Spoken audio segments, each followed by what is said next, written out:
From UFOs to psychic powers and government conspiracies, history is riddled with unexplained events. You can turn back now or learn the stuff they don't want you to know. A production of iHeartRadio.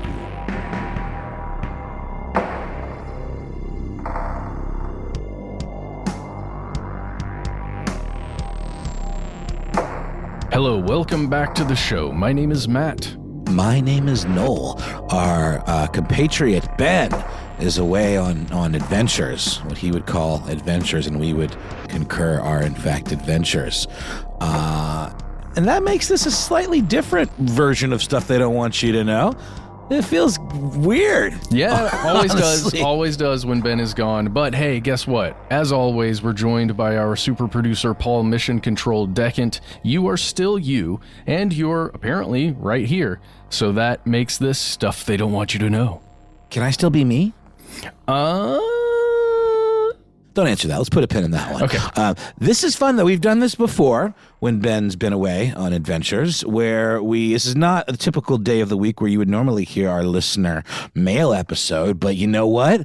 We don't believe in calendars here at Stuff They Don't Want You to Know. We throw those things out because it's all a sham anyway, if you've listened to our recent episode on calendars. And we're going to do a listener mail episode today. But it's different because you may notice that in our typical weekly listener mail episodes, we sort of do a smattering of missives from various sources, from the internet. But today we're doing only voice-driven missives, a.k.a. voicemails. Yes, it's oops. Over-explaining this very simple concept that we're doing. That's correct. It's oops all voicemails today on Stuff They Don't Want You to Know. And it's mostly a function of us just having so many of these great messages. And we still have 75 right now as we're recording that we haven't even listened to yet. Oh boy, that's okay. Today we're going to hear from Daniel, More Broccoli, Chef, and Nick. Okay, here we go. Hey guys, my name's Daniel. Love your show. I'm calling up about that weird bit of news and the warehouse fire. I am in that very tiny bit of the Venn diagram of people who work actually designing and building fire suppression systems for warehouses and a person who listens to your show. So here's what I can tell you about warehouse fires and fire suppression systems. I talked to the lead project manager and architect for our company, and he said it is virtually impossible to have a warehouse without a fire suppression system. The only way he could think of is somebody building their own rogue warehouse out in the middle of Montana. So New York City, it's going to have a fire suppression system. There are two kinds of fire suppression systems. There is ESFR, early suppression, fast response systems, which are meant to put out the entire fire.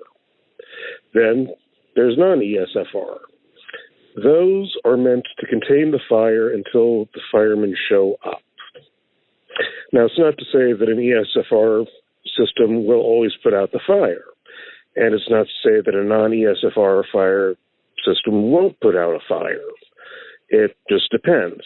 The second thing, I talked to the president of the company and explained the situation to him, and explained, lithium batteries, motorcycles, and stuff like that, and a lot of paper. And his response was, that shit's going to burn. So, it could easily be an ESFR system. And, of course, being in Texas, his one thing was once I started listing things, he looked at me and said, oh, and ammo? So, yeah, there was probably some ammunition in that warehouse. So that's my 2 bits on the warehouse fire. Good show. Look forward to listening to more episodes. Take care, Daniel. Oh my gosh. Okay. We didn't really talk much about that. And when we discussed, this was obviously a warehouse, not just any old warehouse, a massive warehouse compound housing evidence, for presumably an entire borough of New York, or maybe even greater than that, maybe for the whole city. I'm not quite sure how that works.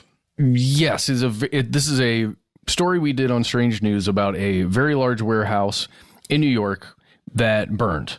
There's a huge fire there. It had a lot of evidence inside of it.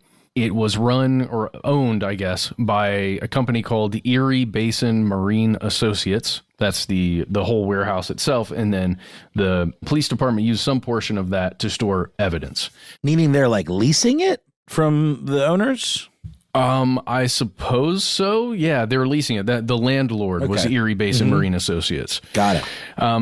And, just hearing this information from David, learning about ESFR and non-ESFR, I'm thinking about specifically ESFR systems like the large overhead sprinklers that you may see if you maybe live in an apartment complex. Many of those have kind of the older sprinkler systems that will physically just shoot water on everything. There are other versions of that have this really cool foam that will expands.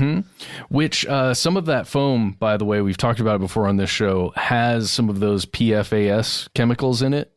That's one of the reasons it functions so well as a fire retardant, or it stops the fire, which is a creepy thing to think about. Just getting forever chemicals all in your foam and then getting the foam on everything, including on the people, that are in the warehouse when the fire starts.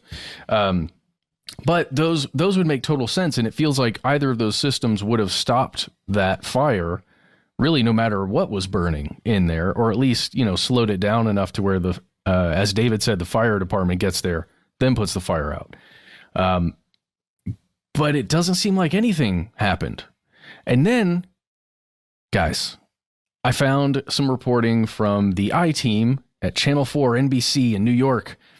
They put out something on December 20th after we had recorded that episode, and it's specifically about fire safety violations, sprinkler system violations that Erie Basin Marine Associates had over the course of 2020 and 21. And it may be the reason why the fire got out of control and why everything burned instead of it stopping.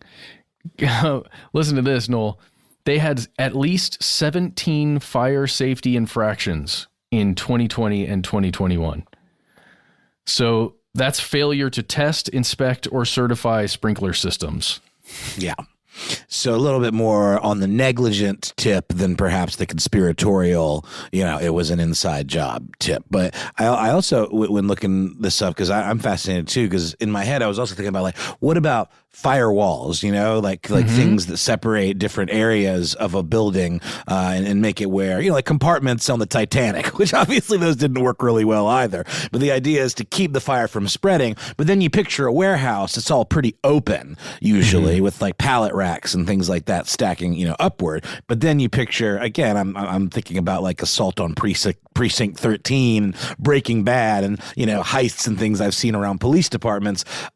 Usually those type of evidence storage facilities are more cordoned off and have, separated, parts between them. So you'd think there would be some manner of slow burning material that would keep the fire from spreading so quickly. That would make sense. And I imagine that, if you had something like that in place, those firewalls you're talking about, you could at least prevent it from getting to the next warehouse, right? Right. Should be great. I did find an article because now I'm like, going down this rabbit hole from the National Fire Protection Association. The NFPA is a thing. Headline from November of 2021: unique fire protection challenges found in warehouse distribution centers. According to the NFPA, warehouse fires happen kind of a lot. Kind of an alarming amount with 1,410 warehouse fires, 2 deaths, 20 injuries, and an estimated 159.4 million in direct property damage every year. And ain't nobody wants that, especially, again, you wouldn't think necessarily, unless it was an insurance scam, that people would be negligent about warehouses holding, stuff that you sell to make money. But still, just the same, many of those do go up in flames, as it turns out, more than one might think. So the scope of the destruction, though, does make me scratch my head a little bit, right? Wasn't it like a complete loss, basically? Or, you know what? I can't we don't even know yet. I can't find an update to the story where the NYPD is saying, here's what was lost, here's what wasn't lost, and all of that. They'll have to. That's somebody's job, is to catalog all of that stuff and make notes and make a tick in a ledger for destroyed in fire, you know? But what I can find is statements from the FDNY fire marshals, because it's still under investigation, just saying, yes, we're continuing to assess the damage caused by the fire, and an update will be, quote, available in the future. There were a couple other things I just wanted to bring up here. An FDNY spokesperson said, quote, the warehouse is sprinklered throughout. So like this one that caught on fire does have sprinklers, and the sprinklers activated, but the fire spread too quickly. And one of the points they're making about this, and I think it speaks to what David's talking about, when you're thinking about the layout of a warehouse, like you said, it's just a big open space often, maybe with a few rooms in between, but largely open space. The sprinkler layout needs to be modified to how you've got things stacked in there. What types of materials are stored in what areas. So that's a tough ask to like change the sprinkler system around unless you've got, you know, a version where you can easily change out heads and where the water's actually going to come down. And the reason I asked about the whole leasing situation is typically you think of like government entities, you know, like the police department or whatever, owning their own building in a space that was built like for that express purpose. But we know budget cuts and things like that might potentially cause them to have to use a pre-existing place. Maybe isn't exactly intended for this, and do it quickly and get all that stuff in there and make it, you know, make do the best they possibly can. But no, sprinklers aren't exactly something you can just kind of move around. They're pipes, and they terminate, you know, water sources. You've got to rerun them or like customize them. Well, yeah. So theoretically, what you would do as the tenant is you would stack up the things that are more flammable and more at risk in the areas where there's more coverage from the sprinklers, right? It would be on you then. But it appears that those two things just were out of sync. And wasn't there a thing, though, where there were like a lot of combustible like batteries too, like scooters or electric bikes or something like that? And that was a big part of the problem? Yeah, there were numerous heavy metals that ended up catching on fire due to some of the stuff that was kept there at the pound. Remember, was it the NYPD's fleet of hoverboards that was at issue here? I don't think so. I don't think those got hit. I think it was mostly Lime scooters. No, I'm just joking. I don't know what it was. Yeah, but we don't have an inventory list here. But hey, just with this one, I just wanted to point out there's no. I don't have an update yet. I don't have more information on what cases are actually going to be affected. It's a lot of reporting about the potential of many cases being affected. And that did happen in mid-December of I was there. 2022. I wasn't. Let me rephrase Whoa, that. I'm sorry, what? I wasn't on site, but I was in New York, and some local mentioned that this was like, you know, being reported on the local news, and that they knew where this place was, and it was like, you know, it was kind of alarming. Maybe no, I know what it was. It was when you weren't with us, unfortunately, because but Ben and I went to New York to do the Elvis Duran show, and you had some family stuff and you couldn't make it. And it was one of the guys at Elvis Duran, because he was interested in the show and he thought it'd be something that we would have a take on. And he was like, "Oh my God, did you just hear about this?" You know, and so his immediate thought was, you know, that's where the mind does tend to go when you hear warehouse full of evidence destroyed. Because again, my mind always goes back to that Breaking Bad sequence where they are trying to get one piece of evidence out of the, you know, this lockup, which is basically impenetrable. In order to get there, they have to destroy everything. Because that's the only way, because you can't really get in. So the only way to make sure that your thing isn't used against somebody or you or some, you know, one of your associates is to destroy the whole thing. Jeez. Yeah, I remember when we talked about that. Go full destruction if you wanted to take out one piece of evidence. That's nuts. Well, hey, David, thank you so much for calling, giving us that info, and for speaking to all the people you spoke to about this. That was very cool. You didn't have to do that, and we appreciate it. I just thought of something kind of clever. I'm going to pat myself on the back for this one. If you want to find a needle in a haystack, burn down the haystack. Oh, snap. Just saying. How hot is the fire going to get? Is it going to melt? Is it going to melt that metal? I don't think so. I don't think so. Brilliant. All right, and with that, we're going to take a quick break, but we'll be right back with more Oops, All Voicemails.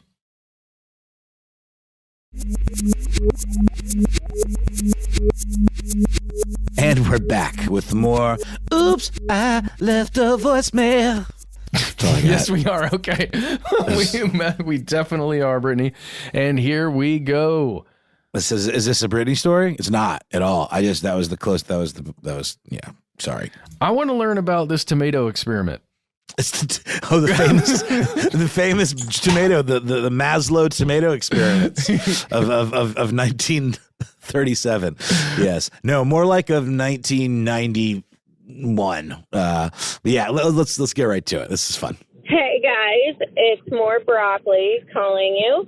I have an identical tomato experience as Noel does from, being forced to eat a slice from someone and my aunt in the family, and it was, the best tomato, and they just were convinced that if I tried the absolute best of the thing that I hate, that I would love it or whatever, or at least appreciate it, which of course I did not, and I also proceeded to throw up, and they never made me do it again. But for the most part, I'm totally great with tomatoes now. This happened with blueberries when I was a kid. Once I threw up the thing that they knew I hated and didn't want to eat, that they'd been making me eat, then I never had to eat it again. Once the regurgitation happened, which, I bet you we're able to make it happen, because that's psychological damage as a kid. So it makes sense that our bodies would align with our brain and revolt. Our body's yeah, I'm on board with the brain. Screw you, family. I'm going to barf this up. See if you want me to barf it all up again when it's good food. You're not going to want to waste it on me. See, there is evolutionary logic for it. There is studies that indicate that children can taste things like bitterness perhaps more than adults can. So to some extent, when kids don't want to eat vegetables, that maybe they're detecting things that adults can't. Maybe more theory and hypothesis than fact. Oh man. Okay. Whew. Where to start? Yeah. Well, I'll psychological. I'll tell you where to start.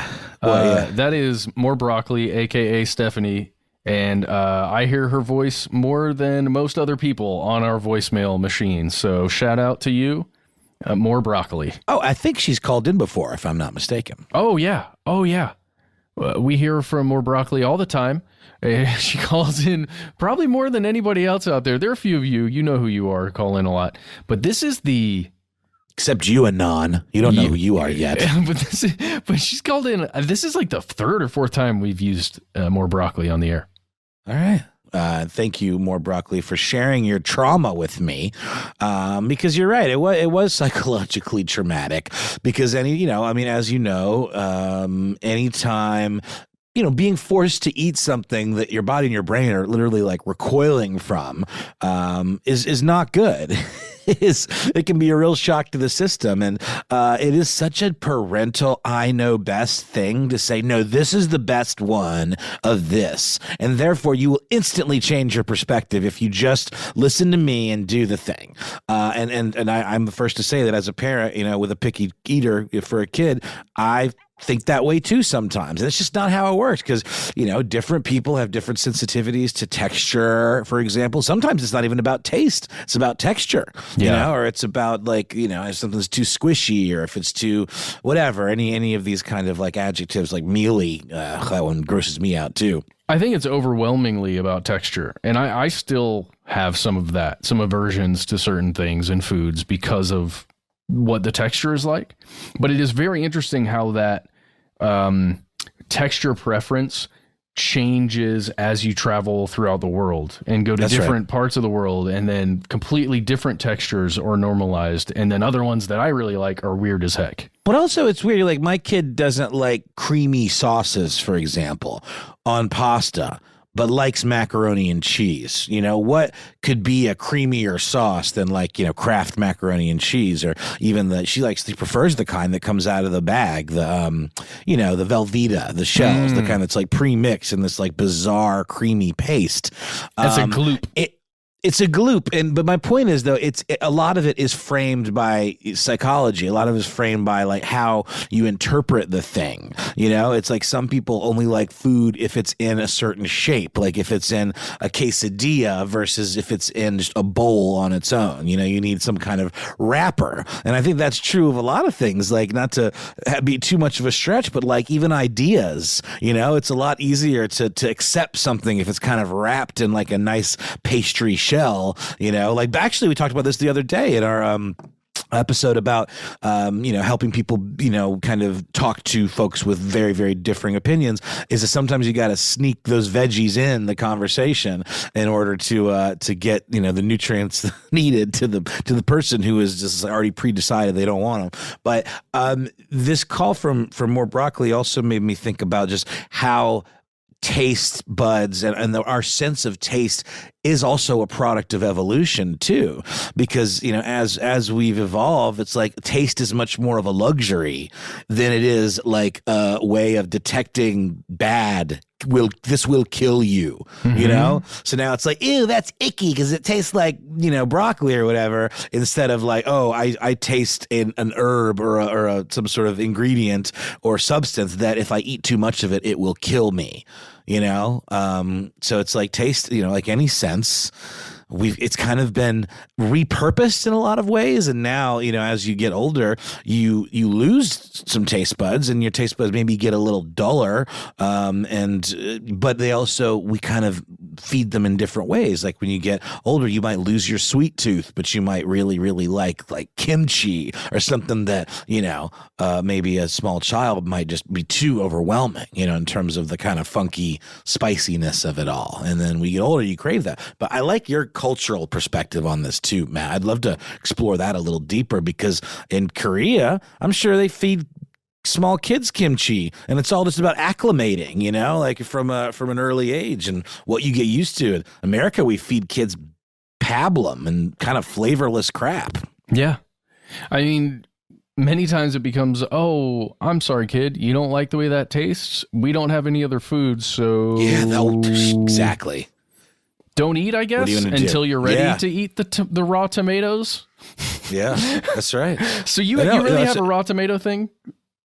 I have gotten past it to a degree. I still would never in a million years on purpose eat a tomato on its own, but I like it on a burger. I like it on a club sandwich, seasoned. But yeah, the thing, if I ate a raw tomato right now, less so with cherry tomatoes. I find they're a little sweeter or something, but it's got a thing to it that I just don't love on its own. And I can imagine as a kid with more perhaps sensitive buds, that thing that I still don't kind of love would have just been all encompassing and just kind of knocked me on my ass and made me literally vomit all over the lovely tray of tomatoes that my mother prepared.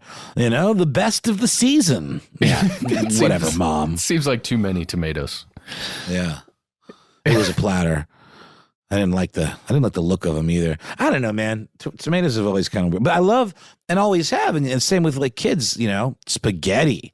Every kid loves spaghetti because it's got a lot of sugar in it. It's got like things in it that offset the natural taste of tomato. Ketchup doesn't taste like a tomato's ever been anywhere near it, You're right. And yet, Ben and I did an episode on ketchup on Ridiculous History, and real, Heinz ketchup, I said, I bet there's not even any tomato in that stuff. There is. It's all cooked down with a lot of sugar and like special spices and stuff, to the point where it's kind of been transformed into something that really has no relationship to a tomato, even if that's like what's in it. I want to go back to this evolutionary thing, the concept of our taste buds for some reason or somehow being desensitized to a lot of things and losing an ability to detect that which might harm us.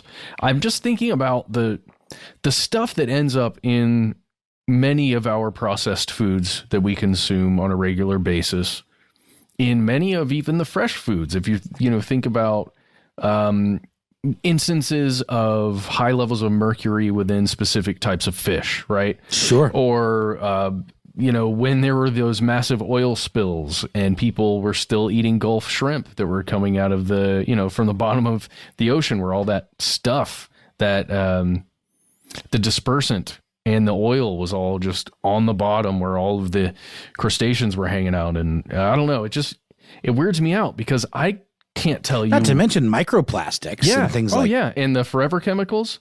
Mm-hmm. I mean, I can't taste that stuff. I don't know when it's going into my body, but I guarantee you the bacteria that lives within me in my stomach and my intestines knows when it gets in there. Well, and that's the thing that I think is interesting too, is like, is our equipment being dulled over time where we can't maybe taste more nuanced things in terms of the actual, how the sensors of our tongues, of our taste buds are functioning. But it's also a relationship to our brain, right? Mm-hmm. Because our brain allows us to pick out more nuanced things, even if our equipment is a little dulled. Because especially, things like cigarette smoking, for example, chemical pollutants, and various, environmental factors absolutely do, have an effect on taste and smell over time, for the long haul. Not to mention, I've heard of people having long COVID, and having some of those changes to their smell and taste stick around, and like maybe it's it doesn't it's not like you can't smell or taste, but I have heard cases of people saying it never fully came back, and now they've got like a deficient sniffer and taster. But one thing that More Broccoli mentioned as well is the idea of maybe kids are tasting things like impurities. Maybe kids are actually, because they've got this like fresh new, right off the lot tongue, they can taste like things like chemical pollutants, perhaps. Or like a lot of produce and things, they don't taste the way they did originally because they've changed. Like, they always talk about the way a banana tastes now versus what a banana used to taste like. And that's was a result of, different processes, and things like that. I don't know. Well, disease taking out all kinds of different species of banana, right? And literally the species of banana has changed over time. I'm not saying that there's this like evolutionary mind or something that like gets dumbed down over time necessarily, but I'm interested in like, I would love to see studies as to like how much better kids can taste than adults. And if that means that they are able to have if they knew what to connect it to, if we could like train a kid to be like a super taster, like a drug sniffing dog, you know what I mean? Okay, that's not very ethical, I know, but we're just talking, conceptually here. But I don't know, man. This is an interesting concept because I think we take for granted that the taste isn't something that's just for fun, like taste is. It's one of our senses, and it really has a lot of connection to memory and deep pathways to the brain, Whoa, yeah. It does make me think about the absolute importance of taste when, early humans are out foraging or hunting and tracking animals or figuring out which berry is actually edible and the distinct flavor. Like, I mean, obviously visually identifying a berry, being able to taste a small sample of that berry and know whether that is a poisonous one or not. Just how important that is, and how, because we survived, because we're still products of those same lines, we've got some of that in us somewhere. Yeah, it's almost like smelling sort of the pre-test and then tasting sort of the next level test, you know what I mean? And, hopefully one bad berry wouldn't be enough to kill you. But you would know, theoretically, from the taste. But also, isn't the deal that a lot of those kind of sweet berries, they're as a species, as a plant, their defense mechanism is to be sweet and to therefore kind of attract the thing that thinks they're the other thing and then eats them and dies, so they can't eat anymore. I don't know. Nature's crazy. It's crazy. I'm imagining More Broccoli living in some time several thousand years ago, and she's out looking for foods that she and her group can eat, and she comes across just the best looking ripe juicy tomato, and she takes a bite of it and just goes, "Whoa, no way, never." But there's all those tomatoes, man. They could have eaten all those tomatoes.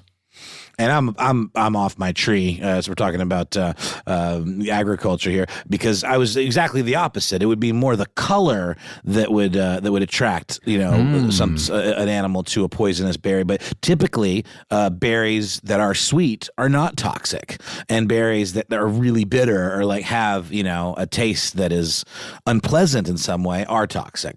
Oh, so that's the thing. That would be the next test, right? You might visualize it, say, "Oh, that looks nice. It's bright and inviting." Yeah. And then you give it a smell, and you can't quite tell. Then you give it a little taste. Ooh, that's bitter. Bitter equals bad. Wait, but At why least do I in terms of survival?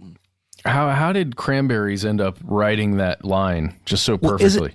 Isn't that the thing, though, Matt? That's kind of what we're getting at in this whole conversation is now taste, I think, is a lot less evolutionarily important in that way. So we can eat bitter things. We've evolved maybe to like nastier, quote unquote, things, or things that typically would be like spit out, by a child or an antelope, because we don't have to worry about that anymore because we have other ways to test our food and we're not really foraging so much, as a species anymore. So anyway, this is a neat one. We can kind of go longer with this one, but I think we've about gotten there. What do you think, Matt? Time for a little ad break, perhaps? Oh, and last thing, though, Matt, I think we've talked about this. Definitely some of our latter-day How Stuff Works podcasts have certainly talked about this, but do you know about the concept of being a super taster? I do. I know it in context, for some reason, of ice cream. Somebody who maybe worked for Haagen-Dazs or Ben & Jerry's. I remember watching a story on somebody who could taste the ice cream and know all of the different components that were in it. It was really interesting. And that's probably the same, I think you can train your brain to kind of pick that stuff out. But if you literally have more sensitive, I keep using the word equipment, then you're going to be more predisposed to be able to do that. But like sommeliers, for example, who train themselves to be able to taste different aspects of wine, and things that sometimes come off as pretentious and absolutely absurd, like oaky and notes. Well, I think there is truth to that to a degree, if you know what you're tasting for. But to the average, you or me, I'll take a bottle of $10 Chuck most of the time. But and this applies to scent as well, with folks that can like really separate out all the different parts of a perfume, and all the different components. So. But if you're interested, if you're a super taster or not, they actually do have, I think, more taste buds, or they have like just like the tongue of a super taster has taste buds clustered much closer together, and they can taste certain tastes much more specifically. And there is a way, if you go to scientificamerican.com, you can find out if you are a super taster. You can actually order this like little thing that if you it's like a little, it looks like a little piece of paper kind of, I think, and if you put it in your mouth and it tastes bitter, then you are a super taster. There's different ways of going about it, but pretty interesting stuff. Definitely. Oh, well, Noel, do you want to hear about it? No, we should go to a break. Okay, let's do it.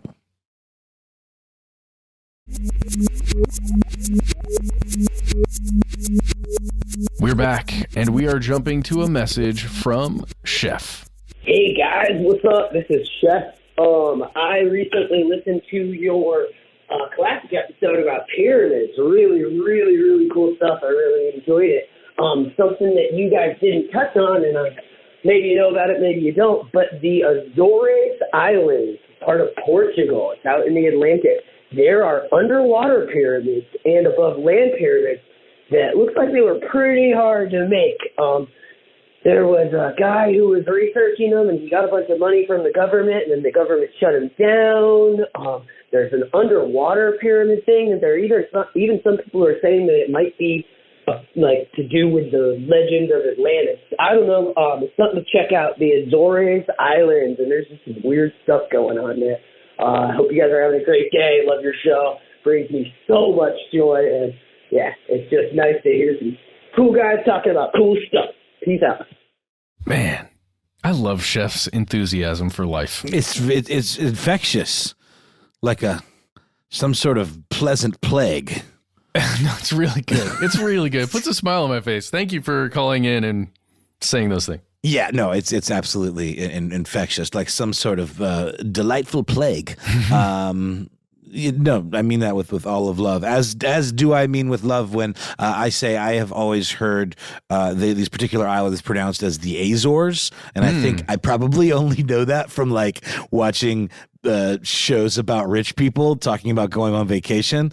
I think it's a popular destination for like rich people paradises. Oh, see, now I've not caught those shows or mentions. I didn't know this, so I just went right along with Azores.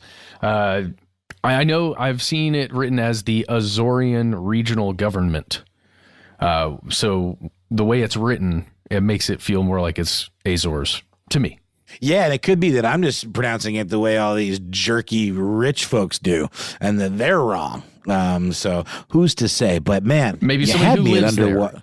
Yeah, exactly. Let's find one of them.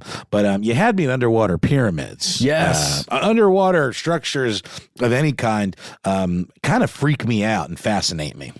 Yeah, because it speaks to some kind of pre-flood civilization, possibly. Potentially, right? And that's kind of cool. That it really is the territory of the ancient ones, the ones who time forgot, people who maybe had technology, or at least the myths around potential lost technologies and civilizations. That it's just fascinated everybody on this show for so long, and it's probably fascinated you too. We did some digging into the potential underwater pyramid in this area, and we want to tell you what we found.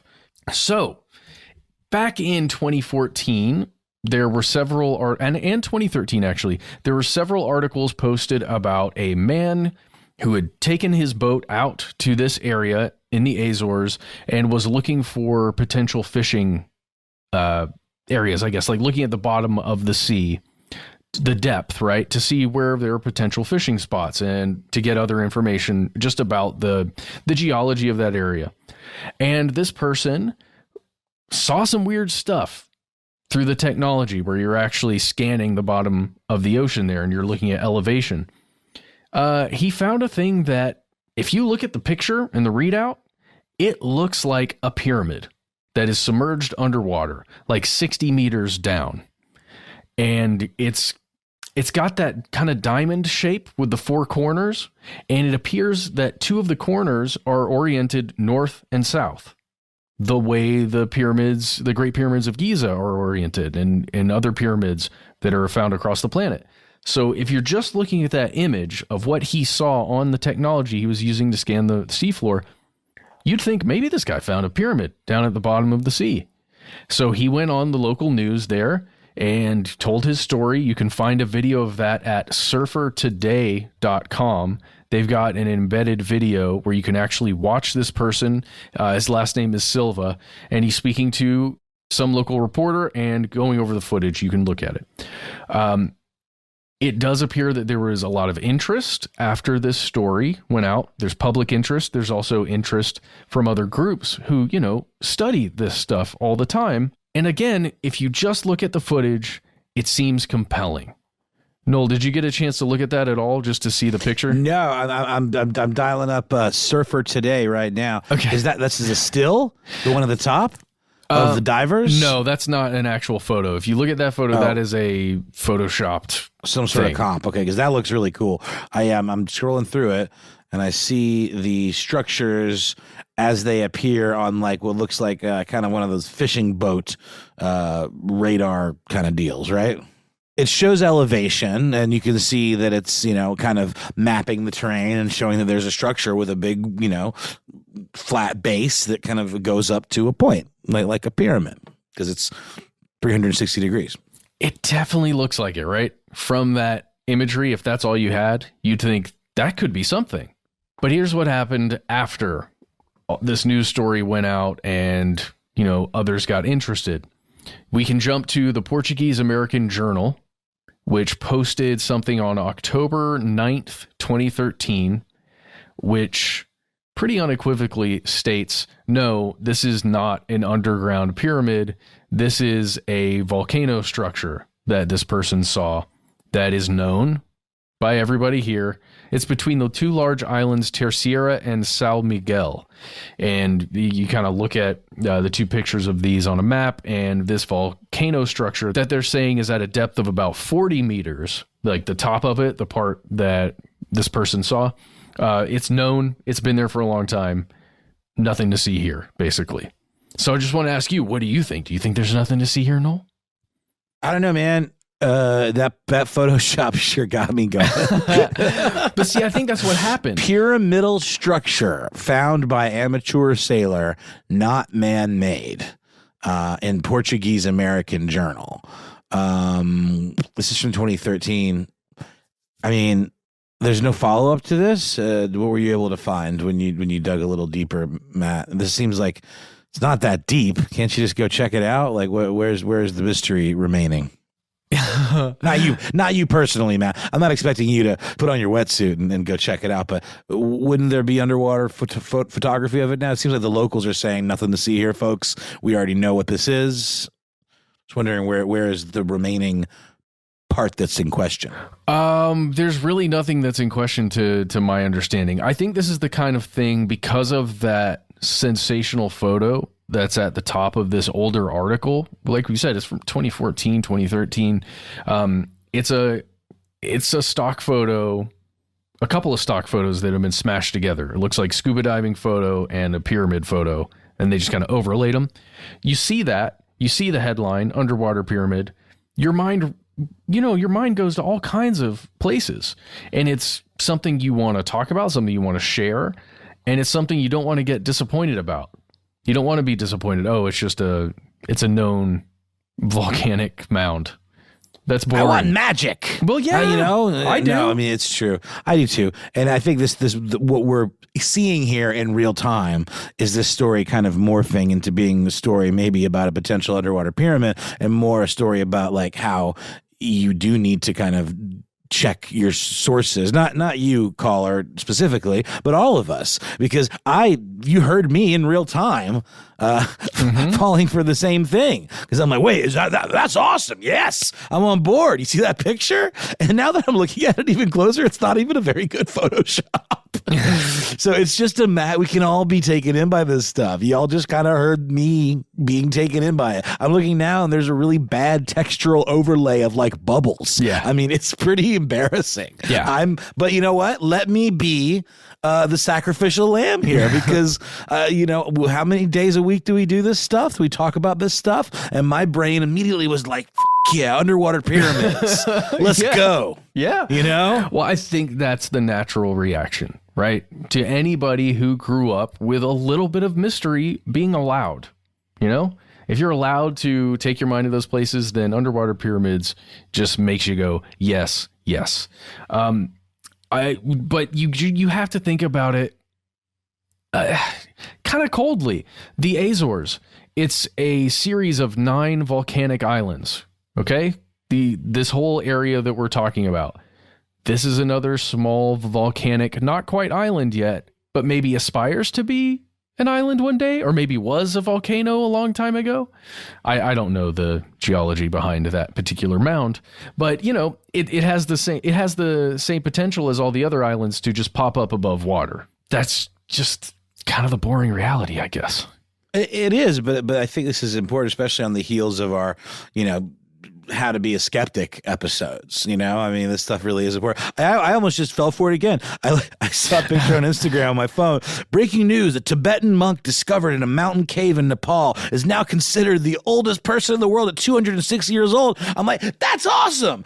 And then it goes on. He was found in a state of deep meditation called Takatet. Archaeologists first thought he was a mummy, but then noticed that he has vital signs and is alive. Among his things, they found an old scroll that says, "I've seen Jerry more times than you," and it's on a page called Ohio Dead Family. What? Like Grateful Dead, Jerry. I've seen Jerry more times. I mean, but I see this breaking news, and there's a picture of all these medical people handling this shriveled looking monk, and I'm like, yes, monk found in cave, oldest living human. Look, I'm joking a little bit, but also like it's a thing, it's just be vigilant. Yeah, there's so much junk out there. So much. But Chef, that doesn't mean the other things you were talking about in that message are necessarily debunked. I don't know anything else about the other pyramids in the Azores. I don't know this area at all. This is literally my first time thinking about that place. So we're going to put our heads into it and see if we can find anything that is worth everybody's time. It is a weird thing. That guy made a discovery that he felt was significant, talked to a reporter, that reporter sent it out to everybody, and then it became a huge news story for a moment, right? Then it died down and waited for somebody else to discover it through search and then make social media posts about it. But that's how a lot of things happen. They get this second life, either as like a meme or as whatever it might be, because somebody reposts it in just the right way. And whereas it used to be like, you know, people that told tall tales, you know, if it was heard by enough people, it might eventually get elevated to the level of myth and then elevated to the level of like folklore. And the differences between all those things usually involve more or fewer primary sources. You know what I mean? Folklore a lot of time is based in ritual and in tradition, but then tall tales are kind of like made up stories, you know, that then get repeated in a different context and become, you know, there's a grain of truth to it. And now that's just the internet. The internet is our like oral and visual tradition now. And it's so easy to bark up the wrong tree and just start spreading stuff around. The good news is it can also be shut down much more quickly. But sometimes it gets out of hand. And then, you know, as Ben often says, nobody reads the retraction, you know, no one reads the exoneration. They just know that someone was accused of something or that some crazy thing happened, and then they just run with it. Because everyone's brain, again, that confirmation bias, everyone's brain wants to be right. And wants to be the rightest one in the room with the best scoops, you know, and the best info. Well, it's way more fun to talk about underwater pyramids than it is volcanic mounds that are just chilling down below the water. Mm-hmm. Yeah. It's just life, man. We got so many voicemails that we're not going to get to today, Noel. Yeah, we always kind of are like, you need like 10 of them, you know, but then you guys are so fascinating that we just can babble on about, you know, and if it was all three of us, we would have gone even longer. Oh, yeah. That's the point. We love hearing from you and your stories, and it really kind of just makes us feel like we're part of a community, you know, and we hope it makes you feel the same way. 100%. Noel, I wonder if you wouldn't mind if we could close with it's not a discussion. I just want you to hear what Nick said, and then we can end the episode. Hey guys, long time listener, first time caller. My name's Nick. I was listening to one of your shows back from September. You're about I think it was strange news, animal attacks. You guys were talking about a turkey attack on an old man. Well, we're gonna assume he's old because how else do you break hips with turkeys? But you said something about that turkeys can't fly. That's not true. Turkeys can fly just fine. Wild turkeys will fly 50, 60 feet into a tree to roost at nighttime. And they're capable of going straight vertically up like any other bird. It's really impressive.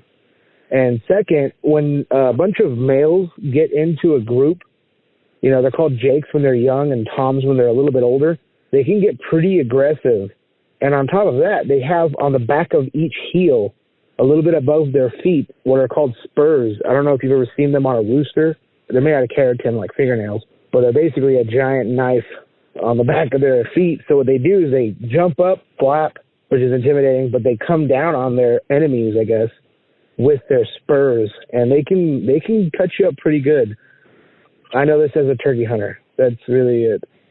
But yeah, they're actually really impressive, and they can be pretty intimidating because they don't give up.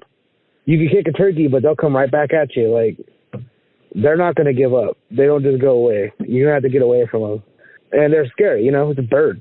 You had something that big come at you, it's pretty freaking scary. But anyway, thanks, guys. Love the show. All right, thanks, bye. Cool. I'm sorry, no, we don't have to do this. Nah, man. I don't like any of that one bit. I'm sorry.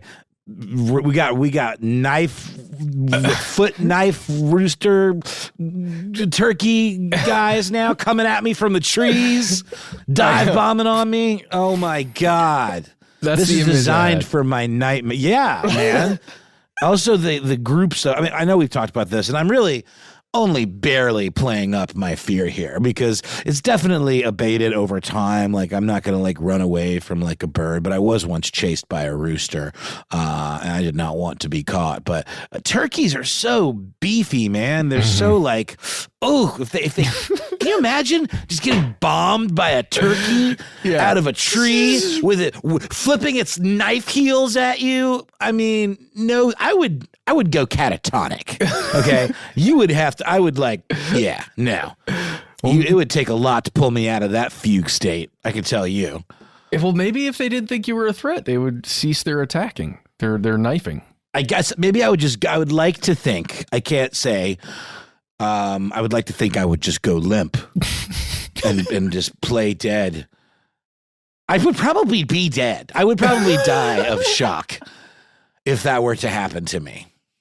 Well, there you go. Nick said, I'm going to have some sweet dreams tonight, baby. Sorry, no. I sometimes wake up thinking there are turkeys under my covers. And well. Well, all right. I don't want to torture you, Noel. It's yeah, you do, man. Your gleeful laughter belies your what you just said. You say the most wonderful things when you're in that state, and it just brings me great joy. I appreciate you. I do. I will cook the hell out of a turkey. That's right. That's how you get revenge. That's how I take back my agency. I got a real knife, okay? And it's big and sharp. And it ain't made of keratin. It's made of Japanese cold steel. Ooh, yeah. Cold Japanese steel. Sorry, that sounded weird, but... All right. Okay. This was fun, Matt. Yeah, it was. This was fun. Major thank you to Daniel, More Broccoli, Chef, and Nick. There were several other of you that we wanted to get to, but we will get to you in a future listener mail episode. And literally, because it means that we won't have to dig for another one on the next episode. So you all are literally queued up for Matt and myself for the next listener mail episode. Oh, yeah. So if you want to be like Daniel, More Broccoli, Chef, and Nick, why not? Get in touch with us. You can find us on social media. We're all over the place. TikTok and Instagram, Conspiracy Stuff Show. Twitter and Facebook, Conspiracy Stuff. By the way, YouTube. Hello. YouTube.com/conspiracy stuff. If you don't like social media and watching hilarious videos from us, why not instead give us a call? That's right. We are 1-833-STDWYTK. You got 3 minutes, and you'll find that it's usually more than enough to get your story out. You'd be surprised. And if you do find that you need a little more time than that to tell us something, or you want to include sources or links or whatever it is, you can get at us the old-fashioned way with a good old email. We are conspiracy@iHeartRadio.com.